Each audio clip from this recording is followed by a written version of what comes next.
Un seul vantardise lors d'un panel de presse à Hong Kong déclenche le duel le plus clandestin que le monde souterrain du jeu de la ville ait jamais vu. À l'aube, il ne reste que des bleus et des rumeurs pour prouver que Steven Seagal a défié Bruce Lee en combat et l'a regretté instantanément. Des ombres acérées s'étiraient à travers le panel de l'exposition d'arts martiaux, tandis que Steven Seagal ajustait sa chemise en soie noire, savourant l'attention internationale pour son exploit sans précédent. C'était mars 1972, et le jeune homme de 22 ans venait de faire les manchettes comme le premier étranger à diriger un dojo d'aïkido au Japon. Un exploit qui faisait bourdonner les communautés d'arts martiaux à travers l'Asie de curiosité et de scepticisme. Monsieur Seagal interpella un reporter du South China Morning Post. Il y a eu beaucoup de discussions sur votre position unique dans la hiérarchie des arts martiaux japonais. Comment répondez-vous aux critiques qui disent que des maîtres traditionnels comme Bruce Lee représentent encore le summum de l'efficacité au combat ? Seagal se pencha en avant, sa queue de cheval captant les lumières de la scène tandis qu'un sourire confiant se répandait sur son visage. Le modérateur se déplaça mal à l'aise, sentant la tension monter dans l'auditorium bondé d'enthousiastes d'arts martiaux et d'initiés de l'industrie cinématographique de Hong Kong. Bruce Lee est un interprète et un philosophe phénoménal, commença Seagal, sa voix portant ce lent débit distinctif, déjà confiant au-delà de ses années. Mais soyons honnêtes, ce qu'il pratique est théâtral.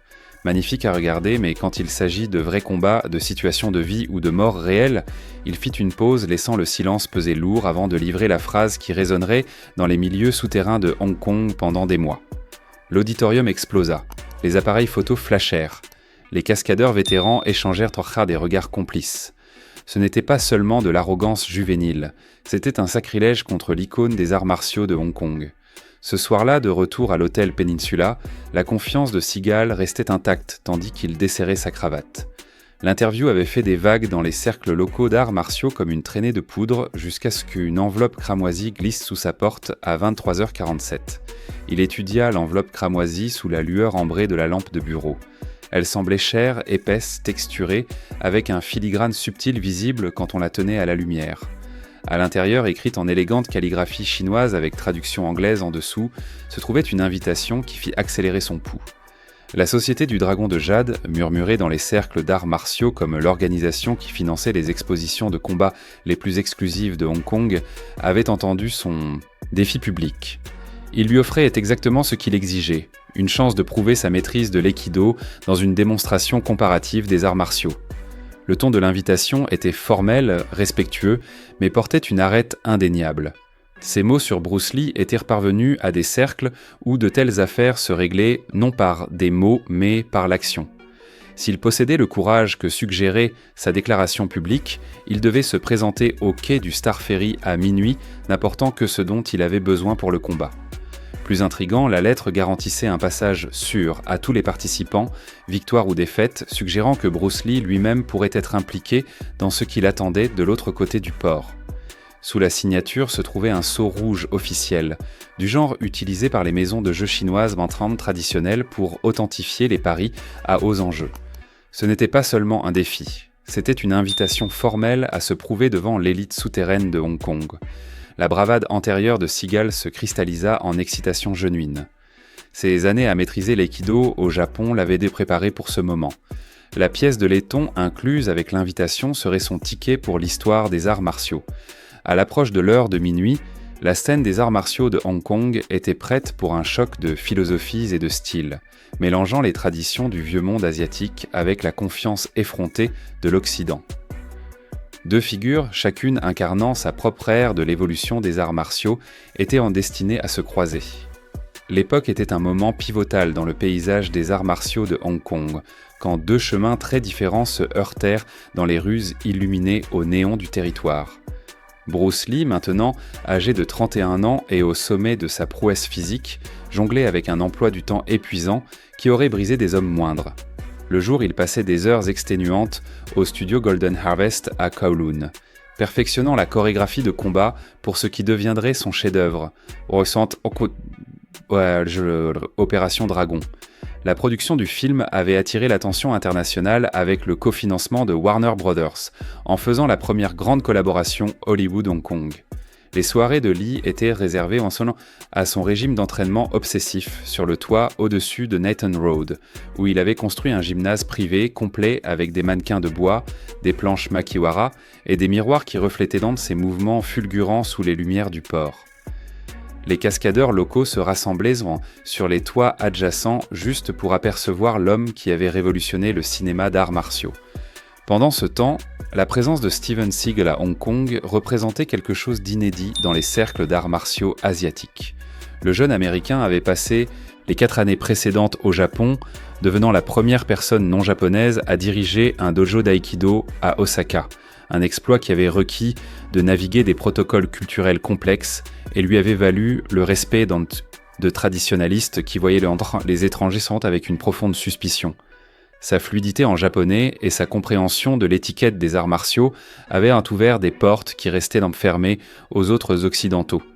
La réputation de Seagal le précédait à Hong Kong, à travers des conversations murmurées dans les dojos à travers l'Asie. Des histoires circulaient sur le gaijin qui pouvait projeter des ceintures noires aguerries comme des écharpes de soie et qui entraînait des membres de la police d'Osaka en techniques avancées d'aïkido. Son chemin non conventionnel d'étudiant américain à sensei japonais avait créé une mystique que les enthousiastes d'arts martiaux trouvaient à la fois fascinante et controversée. Ce que ni l'un ni l'autre ne comprenaient pleinement était à quel point leur monde se croisait à travers le monde souterrain du jeu de Hong Kong. Sous la surface brillante du territoire, un réseau intricate de salons de paris clandestins opérait dans les couloirs labyrinthiques de la cité fortifiée de Kowloon.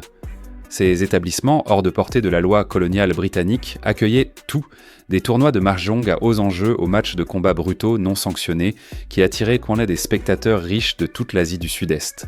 L'après-coup explosif du panel de presse avait envoyé des ondes à travers cet écosystème caché, atteignant les oreilles d'individus qui voyaient une opportunité dans chaque conflit et un profit dans chaque coup porté.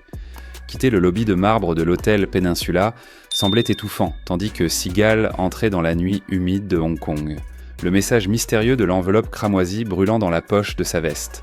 En se dirigeant vers le lieu, il prit un ferry à travers le port Victoria vers Kowloon. Parmi la poignée de passagers, il remarqua 3 hommes en costume de lin impeccable qui semblaient l'observer avec un intérêt calculé. Alors que le ferry accostait à Tsim Sha Tsui, l'homme le plus grand pressa une pièce octogonale de laiton dans la paume de Seagal, sa surface gravée de caractères chinois illisibles. « Suivez », dit-il en anglais haché, disparaissant dans les rues imprégnées de néons de Kowloon. Ils passèrent devant des vendeurs de marché nocturnes hawking des bracelets de jade et des brochettes grésillantes, les façades coloniales s'estompant dans des immeubles précaires. Enfin, ils atteignirent la cité fortifiée de Kowloon, s'arrêtant devant un entrepôt rouillé sous l'ombre d'avions descendants. L'escorte en costume de lin frappa 3 fois, fit une pause, puis 2 fois de plus. Une fente s'ouvrit, des yeux scrutèrent, et la lourde porte s'ouvrit en grand. À l'intérieur, la confiance de Seagal vacilla pour la première fois cette nuit-là.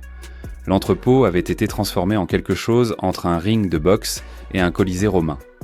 Un sol de basket en bois formait un carré parfait au centre, entouré de gradins bondés de spectateurs, hommes d'affaires en costume froissé et femmes au visage dur comptant l'argent avec une efficacité pratiquée. Une figure émergea des ombres près du ring improvisé. Un vieil homme chinois en costume noir impeccable, ses cheveux argentés lissés en arrière et ses yeux acérés comme de l'obsidienne. « Monsieur Seagal, dit-il en anglais, parfait, tendant une main ridée. Bienvenue là où les légendes sont faites et brisées. » Le commissaire au pari gesticula vers un grand tableau noir monté sur le mur de l'entrepôt où des caractères chinois et des chiffres étaient constamment mis à jour par des hommes aux mains rapides et aux yeux calculateurs. « Les règles de ce soir sont simples, expliqua-t-il, sa voix coupant à travers le murmure de la foule. Le premier coup net qui incapacite l'adversaire gagne. Pas d'armes, pas d'arbitre. La maison prend 18% de tous les paris. Votre adversaire, continua le commissaire, a demandé l'anonymat jusqu'au début du match. Cependant, je peux vous dire que les cotes précoces le favorisent à 3 contre 2. Le public des paris, semble-t-il, a entendu parler de votre réputation. De l'autre côté de l'entrepôt, une porte latérale s'ouvrit. Une figure émergea qui fit taire toute la foule. Bruce Lee, portant un simple pantalon de coton jaune et un maillot de corps blanc, ses mouvements fluides et économiques tandis qu'il s'approchait du ring. Même en vêtements décontractés, sa présence commandait une attention absolue. Segal sentit sa bouche s'assécher. Cela arrivait vraiment. « Messieurs, annonça le commissaire, sa voix portant maintenant dans tous les coins de l'entrepôt. Veuillez vous préparer, la maison accepte maintenant les paris finaux. » Les cotes sur le tableau changèrent à nouveau. Cette fois, elles n'étaient semble pas en faveur de Seagal. L'entrepôt tomba dans un silence effrayant tandis que les deux combattants montaient sur le sol de basket en bois. Bruce Lee bougeait comme du mercure liquide, rebondissant légèrement sur la pointe des pieds en posture latérale, tandis que Seagal avançait avec la précision méthodique forgée par 4 ans d'entraînement japonais. Tandis que Seagal tentait ce qui semblait être une prise de poignet facile, le bras de Lee n'était simplement pas là, s'écoulant comme de la fumée avant que les doigts de l'Américain ne puissent se fermer. La foule murmura d'appréciation. Les bouts des doigts de Lee effleurèrent alors le coude tendu de Seagal. Pas une frappe, mais une mesure, une sonde pour comprendre le timing, la vitesse de réaction, les points d'équilibre. Aux yeux non entraînés, cela ressemblait à une opportunité manquée. Pour les vétérans du jeu dans les gradins, c'était un maître artisan examinant ses matériaux. Seagal sentit le premier frisson d'inquiétude. Son adversaire n'engageait pas, ne tombait pas dans la confrontation directe basée sur la force que l'Aikido dominait. Au lieu de cela, Lee continuait ce rebond exaspérant chargé comme un ressort, l'étudiant avec la patience d'un grand maître d'échecs. Cela n'allait pas être la démonstration rapide de techniques supérieures que Seagal avait envisagée. La frustration s'insinua dans les mouvements de Seagal, tandis que Lee continuait sa danse exaspérante, toujours juste hors de portée. La patience de l'Aikido, normalement son arme la plus grande, commença à se fissurer sous la pression de centaines d'yeux et le grattement constant de la craie sur les tableaux de Paris. « Assez de jeu !» grogna Seagal, abandonnant son approche mesurée. Il bondit en avant avec la puissance explosive, atteignant le poignet avant de Lee pour exécuter l'iriminage, la projection d'entrée dévastatrice qui enverrait son adversaire s'écraser contre le mur de l'entrepôt.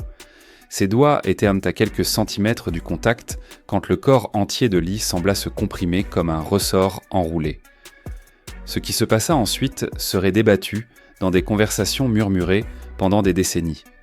Le poing droit de Lee voyagea exactement d'1 pouce de sa position de repos près de ses côtes jusqu'au plexus solaire de Seagal. L'impact fut une explosion focalisée d'énergie cinétique qui sembla contourner muscles et os, frappant directement au cœur de l'Américain. L'air quitta les poumons de Seagal en un sifflement aigu.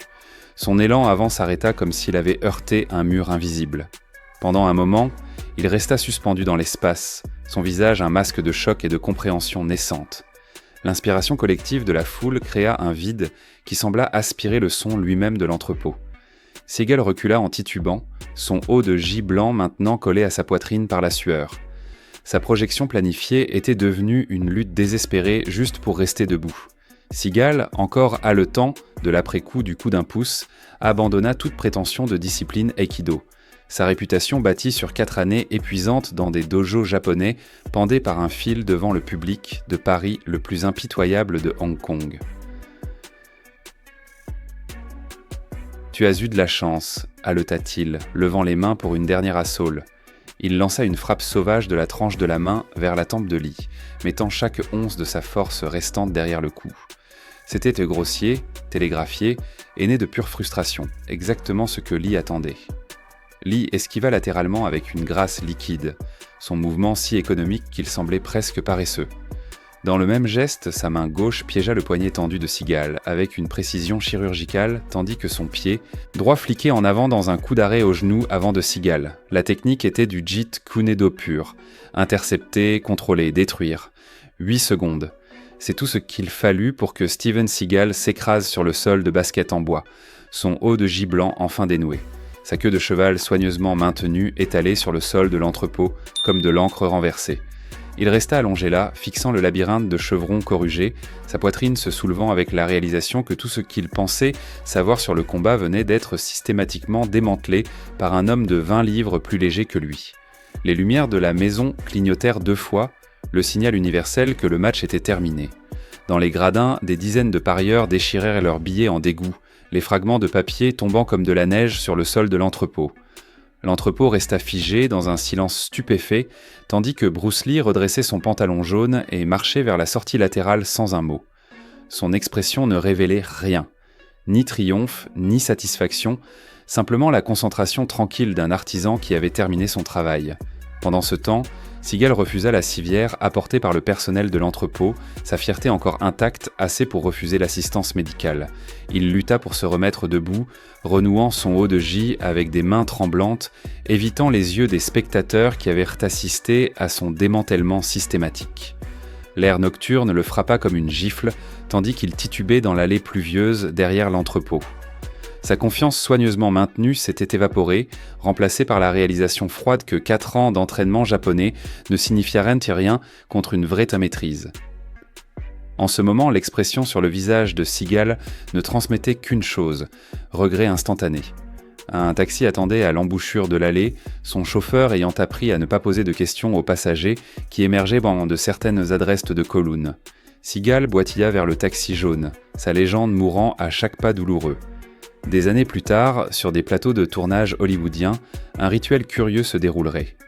Chaque fois que Steven Seagal devenait trop vantard sur ses prouesses en arts martiaux, les cascadeurs vétérans, ceux qui avaient des connexions avec l'industrie cinématographique de Hong Kong, échangeraient des regards significatifs et murmureraient 2 mots « coup de Kowloon ». L'effet était instantané. Seagal quittait le plateau en tempête, son visage s'assombrissant de rage à peine contenu, laissant le casting et l'équipe se demander quel nerf avait été touché. Tandis que le repère de jeu fut démoli quand la cité fortifiée de Kowloon fut rasée en 1993, l'histoire persista dans des conversations murmurées à travers les communautés d'arts martiaux mondiales. Quelles autres histoires enfouies pensez-vous qu'il pourrait exister dans les coins cachés de l'histoire des arts martiaux ? Faites-nous savoir vos pensées dans les commentaires ci-dessous. Si vous avez faim de plus d'histoires inédites du monde des arts martiaux et du cinéma, assurez-vous d'appuyer sur le bouton d'abonnement et on se retrouve dans la prochaine.